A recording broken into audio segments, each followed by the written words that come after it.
Hi అండి, నమస్తే. Welcome to our channel. ఈరోజు వీడియోలో FLN 75 డేస్ యాక్షన్ ప్లాన్లో భాగంగా డే 43కి సంబంధించి 3rd క్లాస్ నుంచి 5th క్లాస్ వరకు ఉండే FLN యాక్టివిటీస్ని ఈ వీడియోలో చూద్దాం.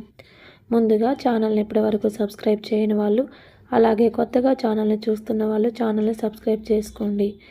పక్కనే ఉన్న బెల్ ఐకాన్పై క్లిక్ చేసి అందులో ఆల్ అనే ఆప్షన్ని సెలెక్ట్ చేసినట్లయితే వీడియోని ఛానల్లో పోస్ట్ చేసిన వెంటనే మీకు నోటిఫికేషన్ రూపంలో తెలుస్తుంది. అలాగే మీకు ఈ వీడియో యూస్ఫుల్ అనిపిస్తే లైక్ చేయండి, షేర్ చేయండి. అలాగే ఈ ఛానల్లో FA4కి సంబంధించి 5th క్లాస్ ఆల్ సబ్జెక్ట్స్కి సంబంధించిన టూల్స్ అనేవి విద్యార్థులతో పూర్తి చేయించిన వీడియోస్ కూడా పెట్టడం జరిగింది. ఎవరైనా నీడున్న వాళ్ళు ఆ వీడియోస్ని చూడవచ్చు. ఈరోజు వీడియోలోకి వెళ్దాం. ముందుగా తెలుగు సబ్జెక్టుకి సంబంధించి మొదటి 5 నిమిషాల కార్యక్రమం సంభాషణ. ఇందులో భాగంగా స్ట్రీమ్ గ్రూప్ వాళ్ళకి పరిసరాల అవగాహన, మౌంటైన్ వాళ్ళకి కొన్ని వాక్యాలతో సొంతంగా కథ తయారు చేయటం, అలాగే స్కై గ్రూప్ వాళ్ళకి స్వయంగా రాయటం, ఈ అంశాలపైన వారితో మొదటి 5 నిమిషాల సంభాషణ కృత్యాన్ని చేయించాలి. తర్వాత యాక్టివిటీ కథాకృత్యాలు. ఇందులో భాగంగా స్ట్రీమ్ వాళ్ళకి, మౌంటైన్ వాళ్ళకి, స్కై గ్రూప్ వాళ్ళకి ముగ్గురికి కూడా సేమ్ కథ ఇవ్వడం జరిగింది. మనకి FLN మెటీరియల్ ఇవ్వబడిన కథల పుస్తకం నుంచి ఈ అడవిలో మెరిసిన తోట అనే కథ ఇవ్వడం జరిగింది. ఆ కథ బుక్లో ఏ విధంగా ఉందో ఒకసారి చూద్దాం. కథల పుస్తకంలో అడవిలో మెరిసిన తోట అనే కథ ఈ విధంగా ఇవ్వడం జరిగింది. ఈ కథను 3 గ్రూపులకి సేమ్ కాబట్టి ఈ కథను ఇది అలాగే ఇవ్వటం మొదటి రోజు కాబట్టి కథను అర్థవంతంగా చదివి విద్యార్థులకు అర్థమయ్యేలాగా వివరించాలి. కఠిన పదాలను రిపీట్ చేస్తూ వారితో చెప్పించాలి. తర్వాత యాక్టివిటీ చదువుట. ఇందులో భాగంగా గుణింతాల చార్టును చదివించాలి. ఇక్కడ మనం ఉన్నకన్నా 8 మెథడ్స్లో ఏవైనా 2 మెథడ్స్లో ఈ గుణింతాల చార్టును చదివించాలి స్ట్రీమ్ గ్రూప్ వాళ్ళతో. అలాగే మౌంటైన్ గ్రూప్ వాళ్ళతో తప్పులను సరిదిద్దుట అనుంది. ఇక్కడ మనం ఏం చేయొచ్చు అంటే స్ట్రీమ్ గ్రూప్ వాళ్ళు గుణింతాలు చదువుతుంటే వాళ్ళు చేసిన తప్పులను వీళ్ళతో సరిచేపించవచ్చు. అంటే వాళ్ళు స్ట్రీమ్ గ్రూప్ వాళ్ళు ఏదైనా మిస్టేక్స్ చదివితే ఆ మిస్టేక్స్ని వీళ్ళు సరిచేసే విధంగా చేయొచ్చు ఈ యాక్టివిటీని.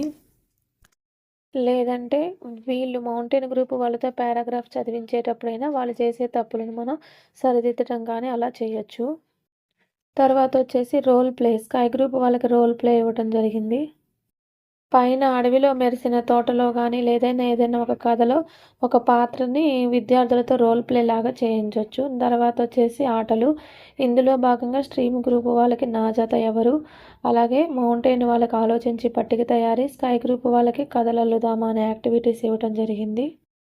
తర్వాత వచ్చేసి మ్యాథ్స్ సబ్జెక్టు. ఇందులో భాగంగా మొదటి 5 నిమిషాల యాక్టివిటీ గణిత సంభాషణ. ఇక్కడ స్ట్రీమ్ గ్రూప్ వాళ్ళకి కాలమానం గురించిన సంభాషణ, మౌంటైన్ వాళ్ళకి కూడిక పైన మౌఖిక ప్రశ్నలు, అలాగే స్కై గ్రూప్ వాళ్ళకు కూడా కూడిక పైన మౌఖిక ప్రశ్నలు అనేవి అడిగి ఈ సంభాషణను జరిపించాలి. తర్వాత యాక్టివిటీ విస్తరణ రూపము. ఇక్కడ స్ట్రీమ్ గ్రూప్ వాళ్ళకు వచ్చేసి విస్తరణ రూపం చార్టును చదివించాలి. మౌంటైన్ వాళ్ళకి స్థాన విలువల విస్తరణ రూపం చార్ట్ ద్వారా నేర్పించాలి. అలాగే సేమ్ స్కై గ్రూప్ వాళ్ళకు కూడా స్థాన విలువలు విస్తరణ రూపం చార్ట్ ద్వారా నేర్పించాలి. తర్వాత యాక్టివిటీ చతుర్వేద ప్రక్రియలు.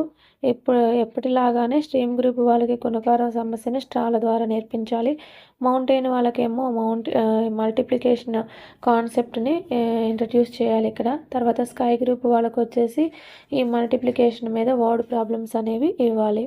ఇప్పుడు మనకు FA ఎగ్జామ్స్ జరుగుతున్నాయి కాబట్టి ఆ ఎగ్జామ్ కండక్ట్ చేయటం, మళ్ళీ వాటి కరెక్షన్ చేయటం, ఈ యాక్టివిటీస్ చేయడానికి వీడియో తీయడానికి అనేది టైం లేదండి. అందుకే మా విద్యార్థులతో చేయించిన వీడియోస్ అనేవి ఇక్కడ అప్లోడ్ చేయలేకపోతున్నాను. తర్వాత యాక్టివిటీ వచ్చేసి ఆటలు. ఇక్కడ స్ట్రీమ్ గ్రూప్ వాళ్ళకి ఎంతెంతమంది అనే ఆటను, అలాగే మౌంటైన్ వాళ్ళతో సంఖ్యల సవడి అనే ఆటని, తర్వాత స్కై గ్రూప్ వాళ్ళతో డబుల్ అనే ఆటను ఆడించాలి. నెక్స్ట్ సబ్జెక్ట్ వచ్చేసి ఇంగ్లీషు. ఇందులో భాగంగా మొదటి 10 minutes activity talk on water sources. Same నిన్న డే 42లో కూడా ఇదే ఇవ్వటం జరిగిందండి. ఇక్కడ స్ట్రీమ్ గ్రూప్ వాళ్ళకు వచ్చేసి ఐడెంటిఫై రివర్, ట్యాప్, బకెట్, అంటే ఇవి కూడా వాటర్కి రిలేటెడ్ వర్డ్సే ఇక్కడ ఇవ్వడం జరిగింది. తర్వాత mountain, describe uses of water. ఇక్కడ మౌంటైన్ గ్రూప్ వాళ్ళతో వాటర్ యొక్క యూజెస్ని చెప్పించాలి. అంటే వాటర్ దేనికి యూజ్ చేస్తాం, for cooking, for drinking, for farming, ఈ విధంగా వాళ్ళతో వాటర్ యొక్క యూజెస్ అనేవి చెప్పించాలి. తర్వాత స్కై గ్రూప్ వాళ్ళతో saving, how to save the water అని చెప్పేసి దానిపైన 4 to 5 సెంటెన్సెస్ అనేవి మాట్లాడించాలి. తర్వాత యాక్టివిటీ 10 minutes యాక్టివిటీ వచ్చేసి రివిజన్. అంటే మనం స్టార్టింగ్లో ఓవెల్స్ మీద వర్డ్స్ చెప్పుకున్నాం, బ్లెండ్స్ మీద వర్డ్స్ చెప్పుకున్నాం, మళ్ళీ వాటిని ఒకసారి రివైజ్ చేయమని చెప్తున్నారు. ఇక్కడ స్ట్రీమ్ గ్రూప్ వాళ్ళకు వచ్చేసి 10 సింపుల్ వర్డ్స్ ఇవ్వాలి. అలాగే మౌంటైన్ గ్రూప్ వాళ్ళకి వచ్చేసి 15 వర్డ్స్ అనేవి ఇవ్వాలి. అంటే ఇక్కడ WAతో స్టార్ట్ అయ్యే వర్డ్స్, అలాగే WOతో స్టార్ట్ అయ్యే వర్డ్స్తో కూడా కలిపి ఇవ్వాలి మనం వాళ్ళకి 15 వర్డ్స్. ఆల్రెడీ నిన్న 15 ఇచ్చాము, అవి కాకుండా మళ్ళీ వేరే ఒక 15 వర్డ్స్ అనేవి ఈరోజు ఇవ్వాలి. అలాగే స్కై గ్రూప్ వాళ్ళకి వాటర్ రిలేటెడ్ వర్డ్స్ అనేవి 15 నుంచి 20 వరకు ఇవ్వాలి. ఇవి కూడా నిన్న ఇవ్వటం జరిగింది. అవి కాకుండా ఇంకా ఎక్స్ట్రా ఉన్న వాటిని ఈరోజు ఇవ్వాలి. ఈ విధంగా నేను స్ట్రీమ్ గ్రూప్ వాళ్ళకి వర్డ్స్ అనేవి రెడీ చేయటం జరిగింది. ఇక్కడ నేను ఓన్లీ ఓవెల్స్ మీదే స్ట్రీమ్ గ్రూప్ వాళ్ళకి రెడీ చేశాను. ఎందుకంటే వాళ్ళకి సింపుల్గా వర్డ్స్ ఉండాలి కాబట్టి. హార్డ్గా వర్డ్స్ ఉంటే వాళ్ళు గుర్తుపెట్టుకోవటం కష్టంగా ఉంటుంది, చదవటానికి కూడా ఇంట్రెస్ట్ చూపించరు.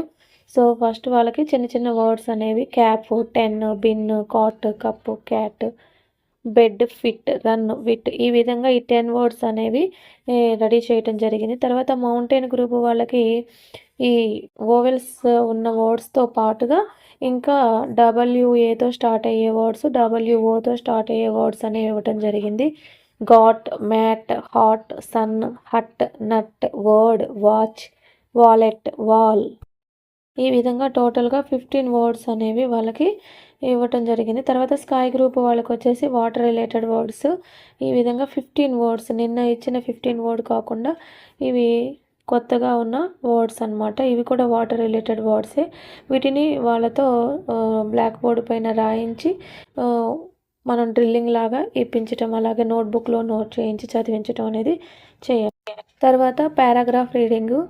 ఇక్కడ స్ట్రీమ్ గ్రూప్ వాళ్ళకు వచ్చేసి water is important, we drink water every day, plants and animals also need water, ఈ విధంగా 3 సింపుల్ సెంటెన్సెస్ అనేది ఇవ్వడం జరిగింది. అలాగే మౌంటైన్ వాళ్ళకి water is needed for drinking, cooking, cleaning and farming, we get water from wells, rivers, lakes and taps, ఈ విధంగా వాళ్ళకి ఇవ్వడం జరిగింది. తర్వాత స్కై గ్రూప్ వాళ్ళకు వచ్చేసి water is a natural resource, it is used in homes, farms and factories, we must save water by closing taps and using it carefully, ఈ విధంగా కొంచెం ఎక్స్టెండ్ చేసి ఈ స్కై గ్రూప్ వాళ్ళకి ఇవ్వటం జరిగింది. ఇక్కడ 3 గ్రూప్స్ కూడా డిఫరెంట్గా ఇచ్చారు పారాగ్రాఫ్ అనేది. దీన్ని బోర్డుపై రాయించి వాళ్ళతో ఓరల్గా డ్రిల్లింగ్ ఇప్పించాలి. దీనితో మనకు డే 43కి సంబంధించిన యాక్టివిటీస్ అన్నీ కంప్లీట్ అవుతాయి. ఈ వీడియో మీకు నచ్చినట్లయితే లైక్ చేయండి, షేర్ చేయండి, అలాగే ఛానల్ని సబ్స్క్రైబ్ చేసుకోండి. Thank you.